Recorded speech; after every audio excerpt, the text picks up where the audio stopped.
Thank you so much. ಊಟ ಆಯ್ತಾ ಮದುವೆ ಬ್ರದರ್? ಊಟ ಆಯ್ತಾ? ಬಂದಿಲ್ವಾ? ಗೊತ್ತಿಲ್ಲ ನಾನು ಕೇಳಿದೆ. ಅವರೇನು ಪಾಪ ಇಲ್ಲ ಬಂದಿಲ್ಲ ಅಂತ ನೋಡಿ ಅವರು. ಆಮೇಲೆ ಕೆಲಸದ ಒತ್ತಡಕ್ಕೆ ಅವರ ವೈಟಿ ಕಡೆ ಗಮನ ಹಾಕಿಲ್ಲ ಅನ್ಸುತ್ತೆ. ಯಾಕೆ ಬ್ರದರ್? ಅಮೌಂಟ್ ಬಂದಿಲ್ಲ. $40 ಆಗಿದೆ. ಹೌದಾ? 100 ಆಗಬೇಕಲ್ವಾ? $100 ಆಗಬೇಕಾ? ಸಿಸ್ಟರ್ ನಂದು ಊಟ ಆಯಿತು. ಹೌದಾ?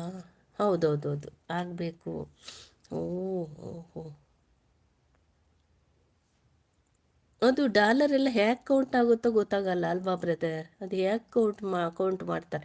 ಇದೇ ರೀತಿನ ವಾಚ್ ಅವ್ರ ಥರ ಕೌಂಟ? ಯಾವ ರೀತಿ ಇದು? ಯಾವ ರೀತಿ ಮಾಡ್ಬೇಕು ನಾವು? ಸೂಪರ್ ಲೈವ್ ಅಂತ ಹೇಳ್ತಿದ್ದೀರಿ. ನಿಮಗೆ ಎಂತ ಗೊತ್ತಿಲ್ಲ ಬ್ರದರ್.